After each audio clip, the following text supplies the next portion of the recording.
Bienvenidas y bienvenidos todos y todas a esta nueva entrega de La Otra Mirada Educativa. En esta oportunidad conversaremos desde México con el doctor David Calderón Martín del Campo. David es cofundador y director general de Mexicanos Primero, una iniciativa ciudadana de incidencia en la política pública y de corresponsabilidad social en educación, así se define. Fue instructor comunitario en zonas indígenas de Oaxaca e Hidalgo. Estudió filosofía en la Universidad Nacional Autónoma de México, la UNAM, y ciencias sociales en Florencia. Fue decano de posgrado en excelencia del Consejo Nacional de Ciencia y Tecnología, CONACYT de México, y recibió la medalla Alfonso Cano en la UNAM, dedicada al mérito académico. Se ha desempeñado en varias universidades, entre otras, además de la UNAM, la Iberoamericana, la TEC de Monterrey, el Instituto Interamericano de Seguridad Social y la Universidad de Chicago. Fue coordinador general de Humanidades y director de la Facultad de Bioética de la Universidad de Anahuac. Es coautor de los principales estudios de Mexicanos Primero, entre otros Contra la Pared, Brechas, Metas, Ahora es Cuando, y sobre estos temas y la reforma educativa mexicana conversaremos hoy con el invitado de La Otra Mirada Educativa, David Calderón. Bienvenido, David, a este contacto internacional. Muchas gracias, Luis. Encantado, muy honrado de participar. David, ¿qué es Mexicanos Primero? Mexicanos Primero es una iniciativa de sociedad civil que busca hacer evaluación y propuesta de política pública.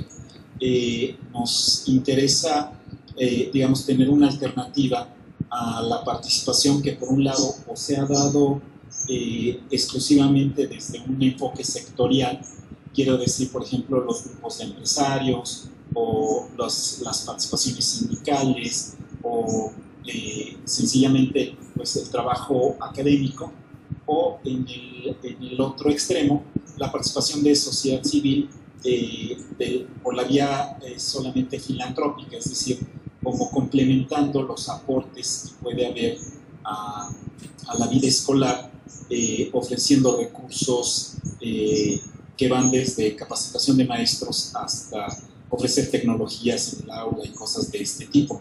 Más bien, como plantarnos desde la perspectiva ciudadana en la interlocución sobre la política educativa.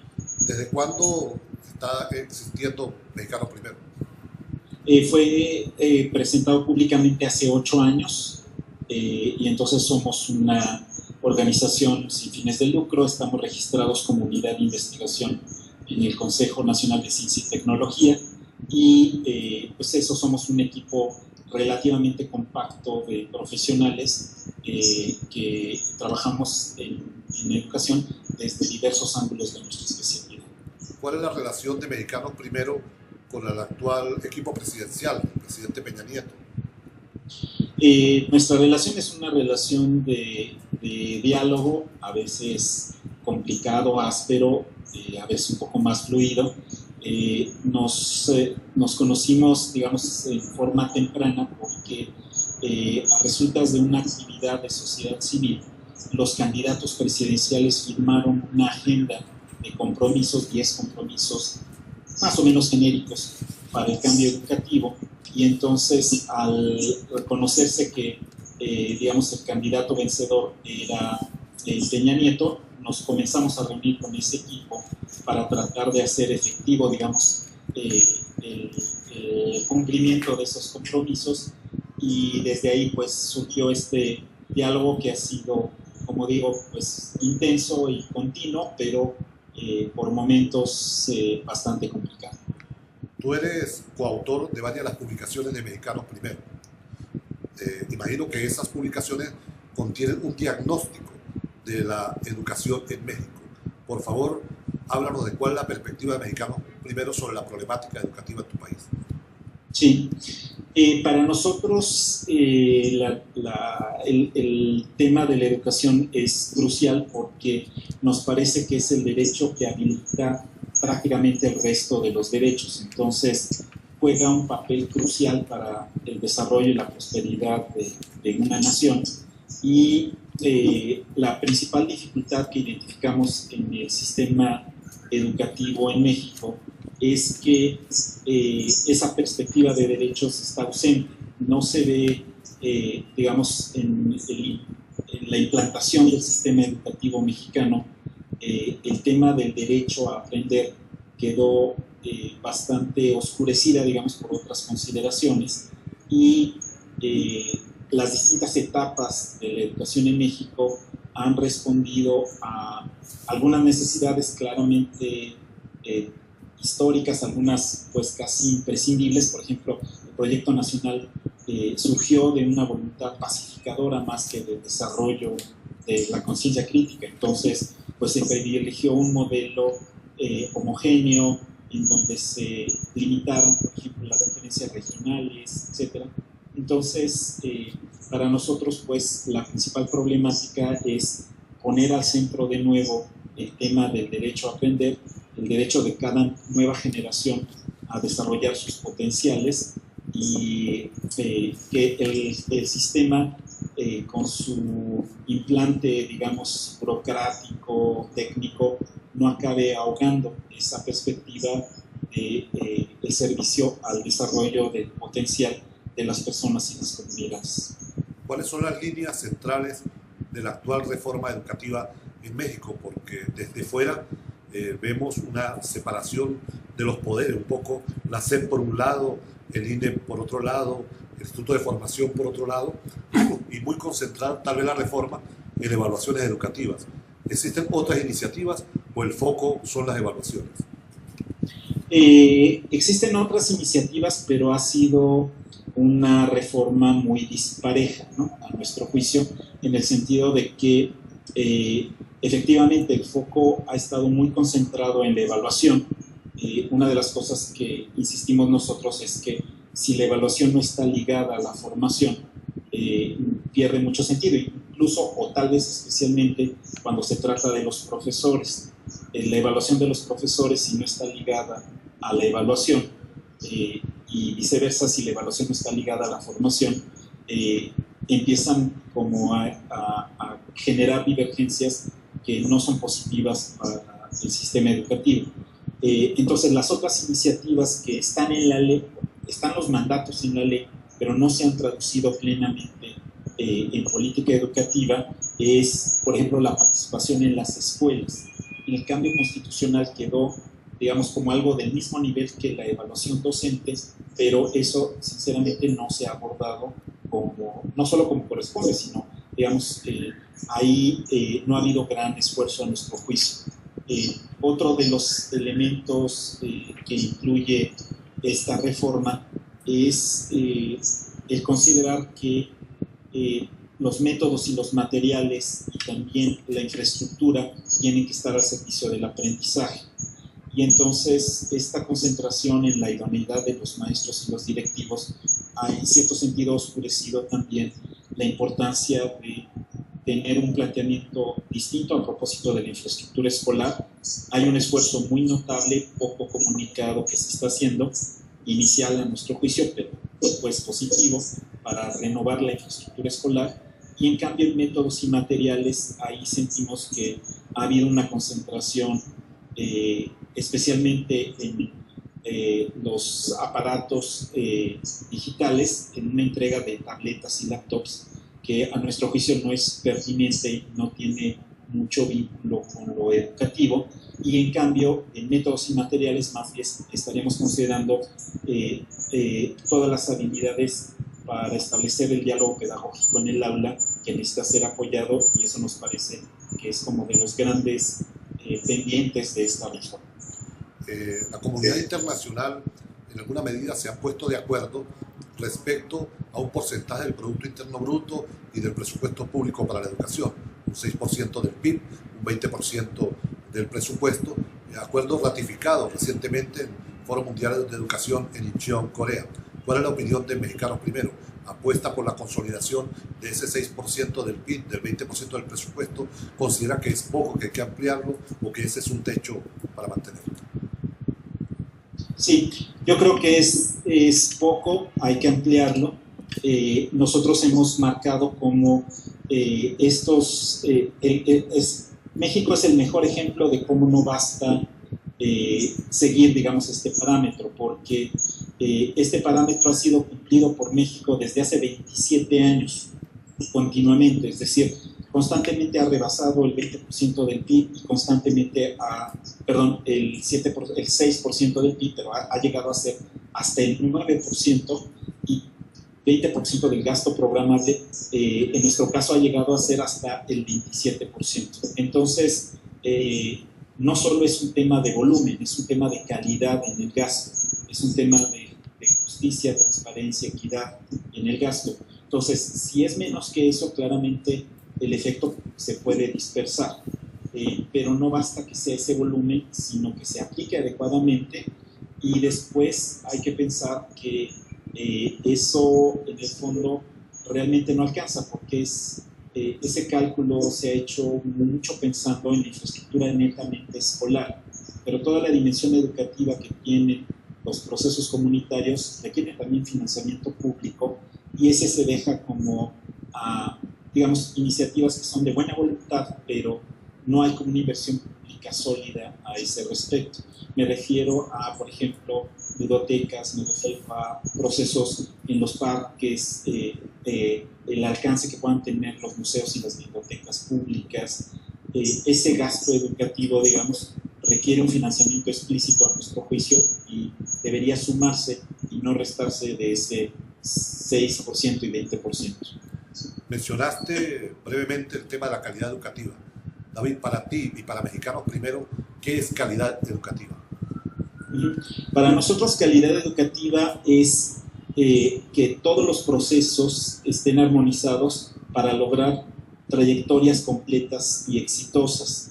Y con eso queremos decir que sea una educación incluyente en todos los sentidos, que ningún estrato social, ningún origen, ninguna condición de salud o de capacidad o discapacidad quede ajena a la incorporación al esfuerzo educativo y que no esté concentrado solo en ingresarlos a las instituciones. Normalmente los registros internacionales muestran datos sobre cuánto es la inscripción o la cobertura, pero nosotros somos muy críticos al decir lo importante no es ese ingreso, lo importante es que la trayectoria sea completa. En el caso de México es muy dramático porque hace unas horas se pudo confirmar estos datos. El 100% de los chicos que comenzaron el primer año de primaria, con respecto del final de la educación obligatoria, 66 se han perdido en el camino, 66%. Entonces, 2/3 de los mexicanos no llegan al fin previsto, digamos, para una educación general ciudadana, incluso antes de una educación universitaria terciaria, que bien debería considerarse un derecho también de todos, o del que lo prefiriera. Entonces, para nosotros calidad es cuando hay trayectorias completas y entonces no solo se suma a todos, sino se les mantiene. Y en segundo lugar, cuando estas trayectorias son exitosas, es decir, cuando se logra el máximo del desarrollo de los potenciales de cada uno y como comunidad, y que estas trayectorias exitosas implican que la persona aprende según su ritmo y estilo de aprendizaje, aprende todo lo que necesita aprender y aprende todo lo que legítimamente la comunidad le puede apoyar para que aprenda cuando lo quiere aprender. Entonces, lo que necesita y lo que quiere, como también en su momento, es una declaración honesta. Una buena parte de los estudiosos en reforma educativa señalan que es imposible llevar adelante una transformación de los sistemas educativos sin contar con el apoyo de los maestros. México tiene una alta tradición de organización del movimiento magisterial. En el caso específico actual, hay como dos grandes corrientes: el Sindicato Nacional de Trabajadores de la Educación y la Coordinadora Nacional de los Trabajadores de la Educación. Mexicanos Primero ha dialogado con ellos, se ha sentado con ellos a conversar sobre la transformación educativa. ¿Qué ha pasado en ese diálogo, si se ha dado? Hemos tenido diálogos continuos desde hace 8 años y este año en especial ha sido uno de diálogos, de nuevo, muy complicados. A nuestro juicio, tanto en la versión oficial como en la versión disidente, es decir, la versión oficial el CENTE, como la versión disidente la coordinadora, la dirigencia no está recogiendo propiamente la voz de los maestros, y los maestros no tienen muchos elementos para encontrar formas alternativas de comunicarse con el resto de la sociedad, de exigir sus derechos al Estado, etc. Entonces, hemos tenido un choque bastante intenso con ambas cúpulas. En general hay, digamos, entendimiento y aprecio con algunas personas en una y otra dirigencia, pero en general tenemos una... no compartimos pues la visión ni de unos ni de otros. Hemos constantemente criticado al CENTE, no solo a su líder histórico que ahora está en la cárcel, la profesora Gordillo, sino al líder actual y a todo el grupo, porque para nosotros representa la continuación de ese proyecto y en muchos sentidos, digamos, un estilo de sindicalismo que ha sido muy dañino para la profesión docente, porque está al servicio del gobierno del momento. Eso acaba dejando las perspectivas propiamente educativas a un lado. Y por el otro lado, con la dirigencia de la coordinadora, hemos chocado constantemente con respecto de el poco aprecio que hay por transformaciones que tienen que ver con evaluación, con un seguimiento al mérito, y por el otro lado, con el estilo de la protesta y el choque con otros grupos sociales. Entonces, pues llevamos un diálogo muy trabajoso, pero sí puedo decir continuo con ambas dirigencias, y eso, con algunos muy identificados en términos personales, pero en general como bloque las cúpulas estamos en una posición pues más bien adversarial en la que chocamos. Nos preocupa mucho que para los maestros no se vea muy pronto como una alternativa que los pueda llevar fuera de determinados proyectos políticos limitados. ¿Es posible conciliar evaluación docente con estabilidad de los docentes en el marco de la carrera educativa? Sí. Para nosotros, y especialmente como quedó la legislación en México, se guarda un equilibrio mínimo en el que se está constantemente evaluando a los maestros, y con constantemente pues hay que ponerlo en perspectiva. Cada maestro frente a grupo en realidad se evaluará una vez cada 4 años. Y entonces la perspectiva es que quienes ingresaron al servicio antes de esta reforma se evaluarán cada 4 años. Si en la evaluación no resultan, digamos, con el nivel mínimo aceptable según el parámetro que establecieron los técnicos del Instituto Nacional para Evaluación de la Educación, entonces debe esta persona participar en los procesos formativos que buscan ser remediales de esas dificultades, y entonces evaluarse al siguiente año, y así hasta por 3 ciclos. Solo en el caso de que ninguno de los 3 ciclos con la preparación ofrecida para cada uno de ellos no se alcanzara el mínimo, entonces permanece con la plaza laboral, aunque no permanecen con el nombramiento educativo. En resumen, para nosotros el acento tiene que ponerse en que la primera consecuencia de la evaluación es el apoyo, y hemos insistido constantemente, tanto frente al INE como frente a la SEP, que el lenguaje y la comunicación con los maestros debe ser, hay que exigir este apoyo. La formación docente ha sido en muchos sentidos deficiente, y es responsabilidad del Estado mexicano no solo recuperarla para las nuevas generaciones, sino ofrecer los complementos adecuados para esta nueva etapa. David, tú eres uno de los teóricos que fundamentó la construcción del índice de desempeño educativo incluyente como un indicador para las pruebas que fundamentaron en la experiencia de enlaces en el 2014. ¿Por qué se suspenden las pruebas de enlace? Las pruebas de enlace se suspendieron pues básicamente por una decisión unilateral de la SEP que no fue razonada a nuestro juicio, y que arrastró al instituto a respaldarla sin haber presentado los elementos técnicos. Había problemas que hay que reconocer con respecto de la confiabilidad de algunos de los datos, especialmente cuando ya vas al detalle, y también la tendencia que había a una inflación de los resultados por corrupción, en el sentido de que se pasaban respuestas a los alumnos porque estaban ligadas a beneficios económicos a los docentes. Nosotros hemos insistido en que ese ligar, digamos, aportes económicos a los maestros inmediatamente con respecto de los resultados en pruebas estandarizadas, pues tiene un efecto distorsivo que le quita lo propiamente educativo a la evaluación. En resumen, para nosotros era un gran elemento de diagnóstico, pero que se perdió, digamos, al perderse la continuidad. Esta mañana se presentaron los resultados de bachillerato.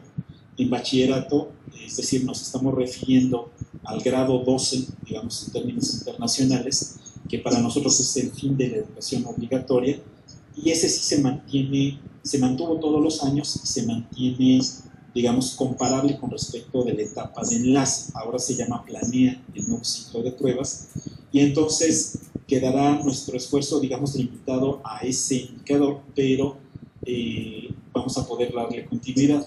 Para nosotros lo importante de los indicadores no es solo que nos muestre avances y puntajes y logros, sino nos muestre avances en inclusión. Por eso le llamamos el índice de desarrollo educativo incluyente. Es fundamental saber no solo que los alumnos pueden obtener puntajes mejores, sino si no estamos dejando a nadie fuera de la escuela y fuera del aprendizaje. El indicador, el índice de desempeño educativo incluyente, contenía 6 indicadores básicos: eficacia, permanencia, profesionalización docente, supervisión y participación en las escuelas. En las nuevas pruebas, ¿se mantienen estos indicadores o hay nuevos indicadores para evaluar? Digamos, en las pruebas como tal que realiza el gobierno mexicano, hay digamos, cuestionarios de contexto que van a permitirnos ligar parte de esto, pero estamos en el diseño de un nuevo índice que va a tener más factores, porque queremos también considerar el tema de la calidad, transparencia, digamos, y eficacia del gasto, y también queremos ser como más precisos con respecto de la inclusión en cuanto a comunidades étnicas diversas, condición de discapacidad. Entonces, digamos que apenas con la nueva generación de resultados podemos completar el nuevo IDEI, que probablemente tenga otro nombre, pero que pueda ser más o menos comparable, pero que incluya elementos como más finos para el análisis. Si te pidiéramos un ejercicio autocrítico, ¿qué aspectos mejoraría en la forma de lanzar la iniciativa Mexicanos Primero para lograr vencer resistencias que se han dado de parte del magisterio, de los docentes? ¿Qué cosa mejoraría? Tenemos que mejorar mucho la comunicación. Nos concentramos tanto en buscar una interlocución con la administración, con los oficiales de educación, digamos, a nivel estatal, a nivel nacional, con los encargados de los procesos, que no hemos sabido mantener un diálogo tan intenso y tan rico como quisiéramos con los maestros. Hemos no comunicado adecuadamente la dimensión como social del proyecto de Mexicanos Primero. Entonces, fácilmente se nos identifica como una fuerza que está ligada con mecanismos privatizadores de la educación. Y eso no lo hemos sabido como explicar adecuadamente, nuestra separación de eso, y mostrar también el trabajo crítico que hacemos con respecto de ese tipo de planteamientos. Por ejemplo, hemos sido muy vocales en la parte técnica en contra de esquemas como el voucher educativo, pero eso no se ha conocido, ¿no? Y haber puesto tanta insistencia en la importancia de la evaluación docente ha sido interpretado por las cúpulas, por supuesto, pero también por los maestros, que eso sí nos importa, como un ataque a los maestros. Entonces, tenemos que encontrar una nueva forma de comunicarnos con ellos. Muchos de nosotros hemos sido maestros, entonces tenemos que, digamos, ganarnos la confianza con hechos de que estamos trabajando a favor de los maestros. Las escuelas normales son una experiencia en toda América Latina. En México tienen un capítulo especial, constituyen en buena medida una representación del esfuerzo por democratizar el derecho a la educación. ¿Cuál es la opinión de Mexicanos Primero sobre las escuelas normales, habidas cuentas que se ha puesto en relevancia su papel con la desaparición de los 43 jóvenes de Ayotzinapa? Ha sido, es para nosotros una tragedia de abandono, porque estas que tenían que ser las instituciones de educación superior más cuidadas, fueron dejadas a su suerte. A veces fueron entregadas, digamos, como a líderes, caciques políticos locales, y muchas veces se las dejó, digamos, hacer una transición solas, que fue muy inadecuada a nuestro juicio. En nuestra lectura, por ejemplo, la tragedia de Ayotzinapa tiene, por supuesto, todo que ver con la corrupción política del gobierno estatal y la incapacidad del gobierno federal de asegurar los derechos de todos. Pero sí tiene que ver también con esta situación de desesperación en las normales rurales, que se quedaron como en el modelo, decíamos así tal cual, soviético de Makarenko, granjas educadoras, que hacen mucho sentido cuando eso no las pone de espaldas a otras oportunidades educativas.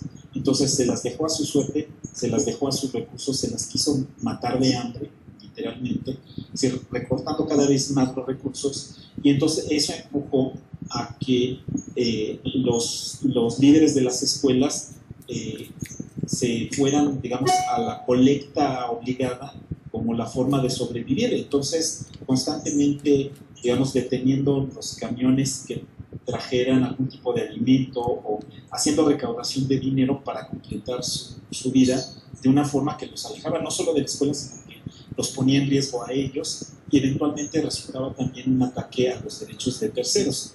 Entonces, pues todos los componentes de una tragedia. Lejos de aprender de esta experiencia, sentimos que está muy lenta la reacción del gobierno federal y de los otros actores sociales para proponer un reforzamiento y un cambio en la escuela normal. Es a nuestro juicio muy importante, primero, que no queden aislados del resto de la educación superior, que puedan estar integrados a la trama de la educación universitaria. A veces la tragedia es que la escuela normal está apenas a unas cuadras, a unos bloques de la universidad pública del estado, y en una hay una gran biblioteca, hay laboratorios, y en cambio en la escuela normal hay salones viejos y desvencijados. Entonces, ¿cómo es posible que esta pieza de la educación superior, que es la más importante porque regenera todo el sistema desde abajo, no esté atendida con el mayor cuidado? Entonces, nos falta una revolución de las normales para que o bien se conviertan en universidades públicas o sean, digamos, asumidas sin perder su identidad de escuelas formadoras de maestros en la trama de la universidad pública. Es muy difícil, no digo imposible, pero es muy difícil que los esfuerzos privados den el tono adecuado para la formación de los maestros. Por eso pensamos que la universidad pública es como el mejor contexto para que la escuela normal esté ahí presente.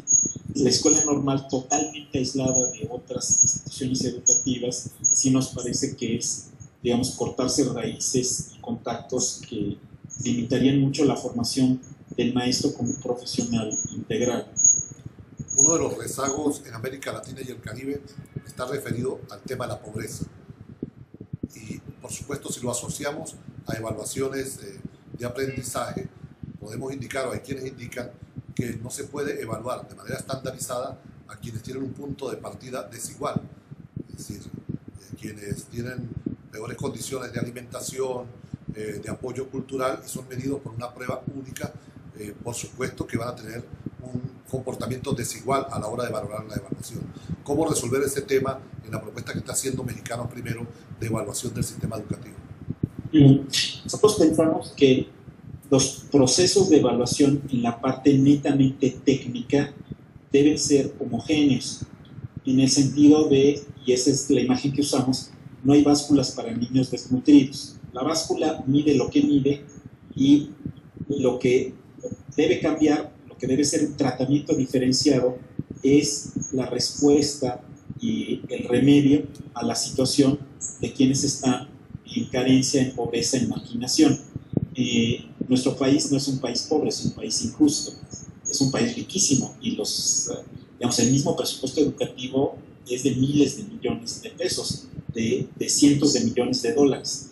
Entonces, creemos que esos bajos resultados educativos deben implicar, digamos, un gran apoyo para que la escuela sea el principal mecanismo de equilibrio y de compensación social.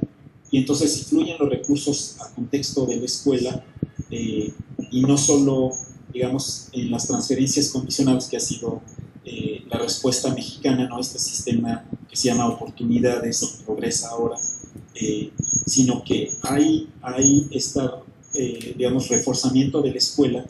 La escuela en los contextos más marginados debería ser la mejor escuela, porque debería estar compensando lo que no están logrando los niños de las grandes ciudades. Tienen una ciudad llena de texto, otras oportunidades educativas, tienen a su disposición computadoras en su casa, libros en su casa. Los chicos del contexto rural no. Entonces, la escuela tiene que ser el mejor edificio del pueblo, tiene que ser el espacio en donde se encuentran todos los recursos, y entonces las pruebas estandarizadas deben servir no para calificar, sino para identificar dónde está la dificultad y entonces reforzarlas para garantizar la equidad.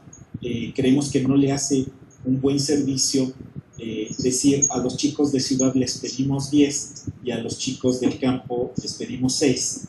Y entonces lo único que estamos haciendo es cristalizando la inequidad entre ellos. Es decir, si los chicos del campo salen con 6, ¿qué hacemos para que tengan 10?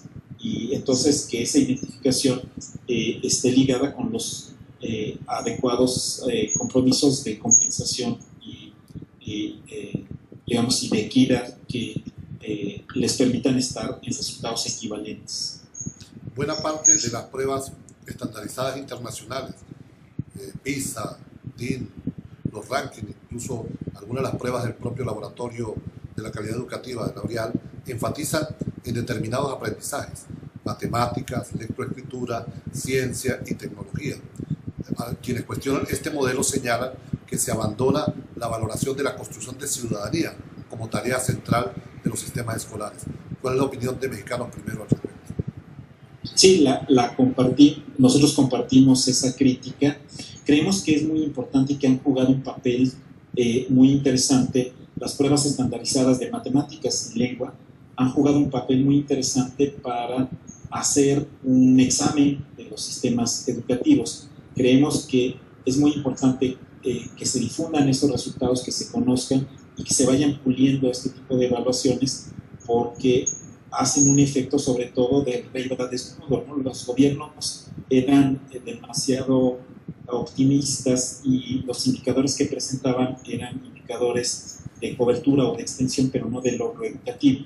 El riesgo, por supuesto, es que quede acartonado a solo los resultados académicos y solo los resultados de estas dos líneas, digamos, de conocimiento, y que eso deje oscurecido y hasta fuera del currículum vigente.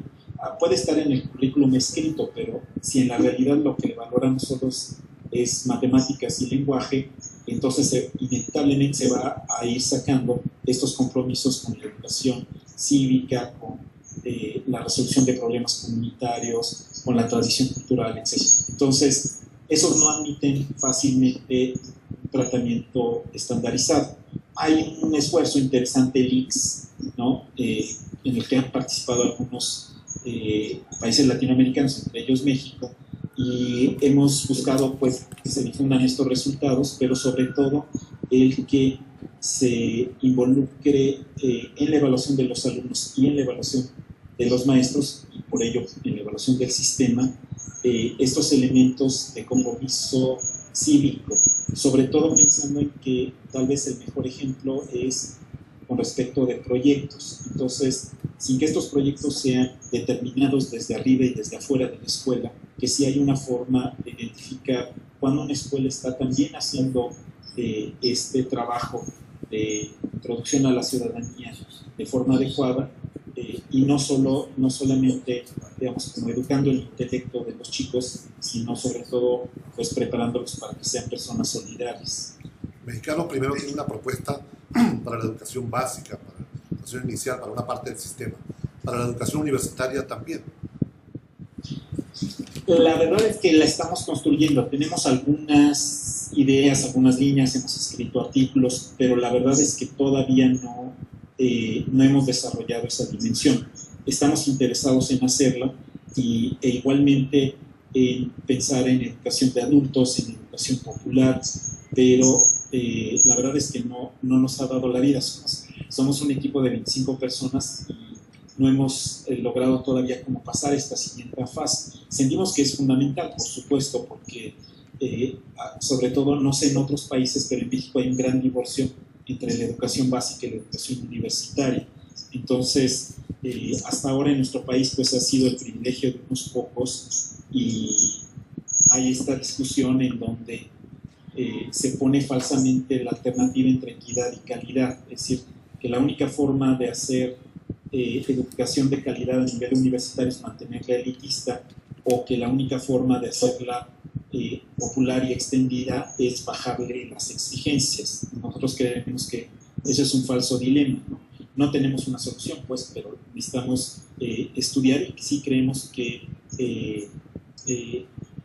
el mundo universitario requiere también de una reforma muy grande, porque ya no está respondiendo el modelo antiguo a las necesidades del mundo contemporáneo, porque claramente de ser una educación especialística, ahora se necesita sobre todo una educación que vaya más a desarrollar las capacidades de aprender junto con otros, de aprender de otros, de aprender constantemente, más que hacer un gran cúmulo de lo aprendido y transmitido por determinada profesión. Retomando el tema de la reforma educativa, ¿a ustedes les parece correcto la separación, un poco una especie de lógica de separación de poderes entre la SEP, el INE y el Instituto de Formación Docente? Los niveles de autonomía de uno y otro. Sí, nos parece fundamental haber separado la evaluación de la conducción de la política educativa. Es decir, dejar la evaluación para que no quedara tocada, digamos, para que no haya la tentación de que el régimen actual pueda mover, digamos, los indicadores, como ocurrió en el pasado, a su favor, o de una forma que no tenga que ver propiamente con lo educativo. Sí nos parece una adecuada división. Ahora, lo que nos preocupa, esta división, esta distinción tiene que ser para realizar mejor la tarea. Si después el instituto no logra comunicar adecuadamente a los propios maestros, por un lado, y después a los sistemas formativos, tanto inicial como continuo de los maestros, lo que se capta de la evaluación, entonces tendremos, digamos, una colonia de sabios en una esquina, mientras que la política educativa irá en otra dirección. Entonces, sí sabemos que hay una dificultad a ese respecto, pero el hecho de que, por lo menos en México, sí ha resultado sano separar, por ejemplo, los indicadores de pobreza o las tareas de transparencia en la información pública, o el manejo del tipo de cambio, dejarlo en manos de instituciones independientes y no de la administración del Ejecutivo como tal. Al parecer existe un riesgo de no iniciar clases después del receso docente de un sector de la Coordinadora Nacional y del propio sindicato, motivado a la aplicación de las pruebas. Con mucha fuerza en 4 de las 32 entidades donde se aplicaría la prueba. ¿Qué crees tú que va a pasar? ¿Va a ser una pugna permanente de poder? ¿Hay posibilidades de un diálogo entre el sector que promueve la evaluación de gobierno, entre los grupos de opinión como Mexicanos Primero y los sectores magisteriales? ¿O es una confrontación inevitable de el que gana arrasa en esta disputa que tiene que ver con concepciones de la educación? Sí, yo espero que haya la posibilidad de un diálogo. Me parece que mucho del rechazo de la coordinadora como tal sí está muy ligado a los beneficios de sus dirigentes, que por el otro lado tiene que ser mucho más claro el gobierno federal al plantear la necesaria inducción a este sistema. Es decir, nosotros decimos, no debe haber excepción en Oaxaca, pero sí tiene que haber un propedéutico que pasa por ejemplo, arreglar las escuelas, organizar el sistema de las asignaciones docentes. Es decir, que hasta que no haya esa reestructura, no tiene sentido hacer una evaluación como se hace en otras partes del país, porque no están las condiciones mínimas aceptables. Entonces, el que haya un propedéutico no significa que haya excepción. Eso, si finalmente logramos encontrarnos con los profesores de la coordinadora, en eso yo creo que hay posibilidades de que esto avance, que es muy distinto a decir rechazamos esto y rechazamos el cambio que ya está en la Constitución y rechazamos las leyes y no vamos a clase hasta que no cambie la Constitución y las leyes. Es decir, no, a ver, pongámonos de acuerdo en cómo sí se puede hacer, cómo es adecuado, cómo sí se tome en cuenta el contexto, cómo, digamos, lo que los profesores no se sientan puestos contra la pared para ser encontrados sin falta, ¿no?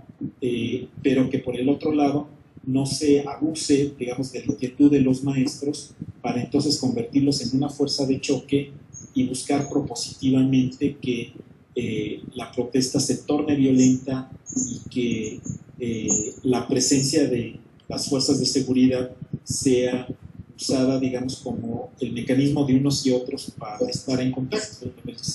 Ya es una pérdida. Todos tenemos que reconocer que aquí hay una derrota cuando tiene que haber policía cerca de la escuela. Ahora, si rápido queremos salir de eso, tiene que caber en ambos lados esta concepción de nos tenemos que encontrar, si estamos hablando de las condiciones, valoremos las condiciones, pero hacer un sí sin condiciones o hacer un no sin condiciones será muy negativo y, digamos, finalmente los afectados serán los niños, ¿no? Alguien nos decía, oigan, ¿por qué ustedes son incongruentes? Porque aunque están contra el liderazgo de la coordinadora, dicen que regresen a clases. Si son malos maestros, ¿por qué quieren que regresen a clases? Mejor los niños que estén si estos, ¿no? Y nosotros decimos, no, es que no es el tema con los maestros, el tema es con la dirigencia. Si sacas a todo el mundo fuera de la clase, el niño va a quedar afectado de una forma que nadie va a hacer esa compensación. Entonces, la lucha tiene que ser muy distinta y con otras alianzas y en otros términos, y no sencillamente irse por la huelga general, digamos, que al final, como decimos, los más afectados son los niños. David, si te pidiéramos que visionaras la educación mexicana en 20 años, ¿cuál sería tu mirada? ¿Hacia dónde apunta el pensamiento de Mexicanos Primero para una educación en los próximos 20 años?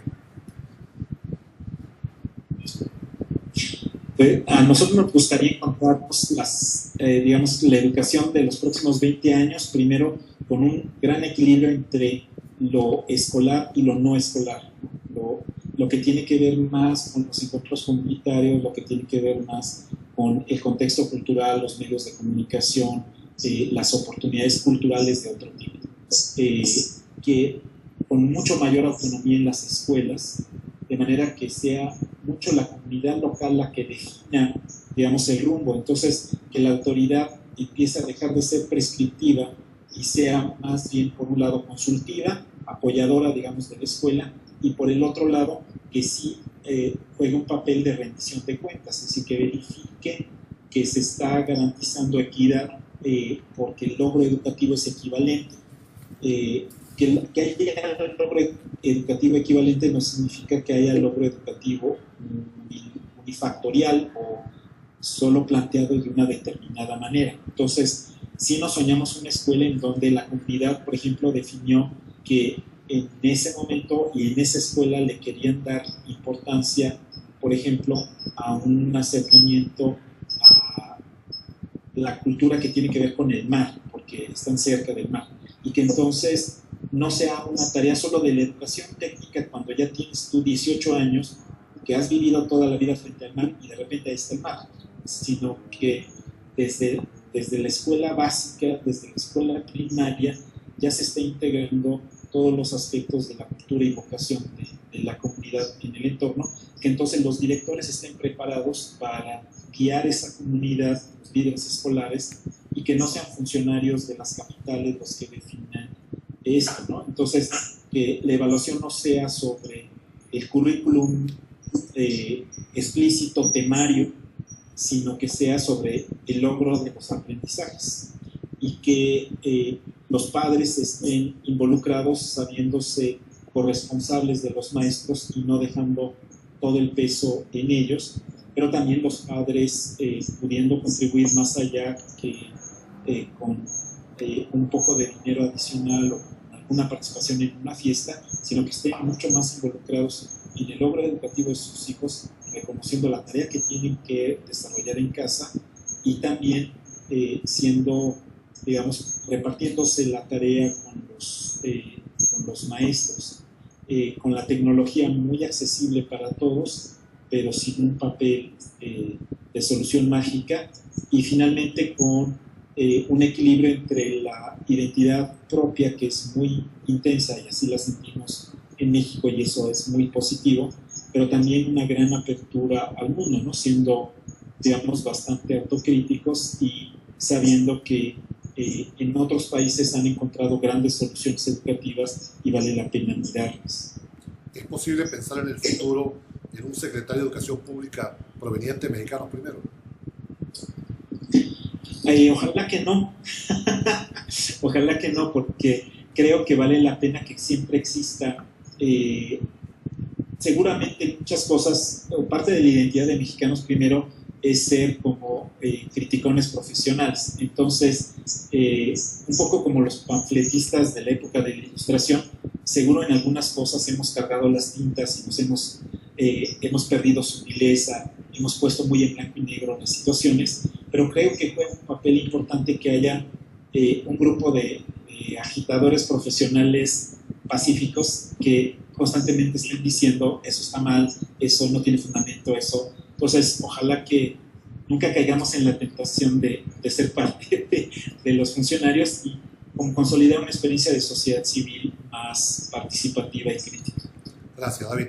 Contamos hoy, desde la otra mirada educativa, con David Calderón, desde México, quien conversó con nosotros respecto a la reforma educativa mexicana y la visión de Mexicanos Primero en este contexto. Gracias, David. Muchas gracias, Luis. Encantado de participar. Salió muy bien, salió muy bien. La editamos, la transcribimos y te la envío al correo de la compañera, tanto el video como la transcripción, para que tú lo tengas y lo puedas editar también. E igual, cuando se edite ya con corrección de estilo, para finales de año, para la publicación del libro, también te lo envío para cualquier aporte que puedas hacer, cualquier cambio. Excelente, muchísimas gracias, Luis, por la oportunidad. Gracias. Y muy, muy reconocidos de tu trabajo, porque lo que han hecho con el Centro Internacional nos parece súper interesante. Y también esto que apenas estamos conociendo del modelo de calidad, digamos, pero también que nos sentimos muy identificados porque esta dimensión de no dejar a la escuela con una misión a Marte en donde metes a todos en una cápsula y está ajeno a la vida, a la trama de la vida social, ¿no? Eso nos pareció súper interesante y pues después, si me hagas oportunidad, me gustaría conversar un poco más contigo. ¿Cómo no? Pues aprender. Aprendemos compartiendo. Muchísimas gracias, David. Gracias, Luis, que estés bien. Saludos. Calderón Martín del Campo. David es cofundador y director general de Mexicanos Primero, una iniciativa ciudadana de incidencia en la política pública y de corresponsabilidad social en educación, así se define. Fue instructor comunitario en zonas indígenas de Oaxaca e Hidalgo. Estudió filosofía en la Universidad Nacional Autónoma de México, la UNAM, y ciencias sociales en Florencia. Fue decano de posgrado en excelencia del Consejo Nacional de Ciencia y Tecnología, CONACYT de México, y recibió la medalla Alfonso Cano en la UNAM, dedicada al mérito académico. Se ha desempeñado en varias universidades, entre otras, además de la UNAM, la Iberoamericana, la TEC de Monterrey, el Instituto Interamericano de Seguridad Social y la Universidad de Chicago. Fue coordinador general de Humanidades y director de la Facultad de Bioética de la Universidad de Anahuac. Es coautor de los principales estudios de Mexicanos Primero, entre otros Contra la Pared, Brechas, Metas. Ahora cursos que van desde capacitación de maestros hasta ofrecer tecnologías en el aula y cosas de este tipo. Más bien como plantarnos desde la perspectiva ciudadana en la interlocución sobre la política educativa. ¿Desde cuándo está existiendo Mexicanos Primero? Fue presentado públicamente hace 8 años y entonces somos una organización sin fines de lucro, estamos registrados como unidad de investigación en el Consejo Nacional de Ciencia y Tecnología y pues eso, somos un equipo relativamente compacto de profesionales que trabajamos en educación desde diversos ángulos de nuestra especialidad. ¿Cuál es la relación de Mexicanos Primero con el actual equipo presidencial, el presidente Peña Nieto? Nuestra relación es una relación de diálogo, a veces complicado, áspero, a veces un poco más fluido. Nos conocimos, digamos, en forma temprana porque a resultas de una actividad de sociedad civil, los candidatos presidenciales firmaron una agenda de compromisos, 10 compromisos más o menos genéricos para el cambio educativo, y entonces al reconocerse que digamos el candidato vencedor era Peña Nieto, nos comenzamos a reunir con ese equipo para tratar de hacer efectivo, digamos, el cumplimiento de esos compromisos, y desde ahí pues surgió este diálogo que ha sido, como digo, pues intenso y continuo, pero por momentos bastante complicado. Tú eres coautor de varias de las publicaciones de Mexicanos Primero. Imagino que esas publicaciones contienen un diagnóstico de la educación en México. Por favor, háblanos de cuál es la perspectiva de Mexicanos Primero sobre la problemática educativa en tu país. Sí, para nosotros el tema de la educación es crucial porque nos parece que es el derecho que habilita prácticamente el resto de los derechos. Entonces, juega un papel crucial para el desarrollo y la prosperidad de una nación.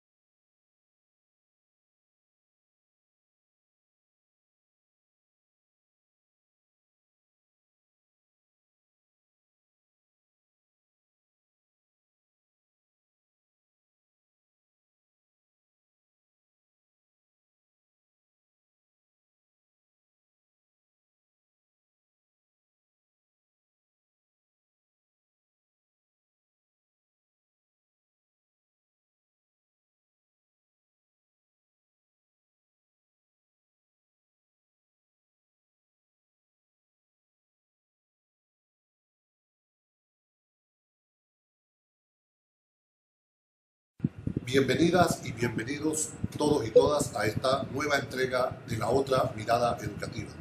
En esta oportunidad conversaremos desde México con el doctor David Crescuando y sobre estos temas y la reforma educativa mexicana conversaremos hoy con el invitado de La Otra Mirada Educativa, David Calderón. Bienvenido, David, a este contacto internacional. Muchas gracias, Luis, encantado. Muy honrado de participar. David, ¿qué es Mexicanos Primero? Mexicanos Primero es una iniciativa de sociedad civil que busca hacer evaluación y propuesta de política pública. Nos interesa, digamos, tener una alternativa a la participación que por un lado o se ha dado exclusivamente desde un enfoque sectorial. Quiero decir, por ejemplo, los grupos de empresarios o las participaciones sindicales o sencillamente pues, el trabajo académico, o en el otro extremo la participación de sociedad civil por la vía solamente filantrópica, es decir, como complementando los aportes que puede haber a la vida escolar, ofreciendo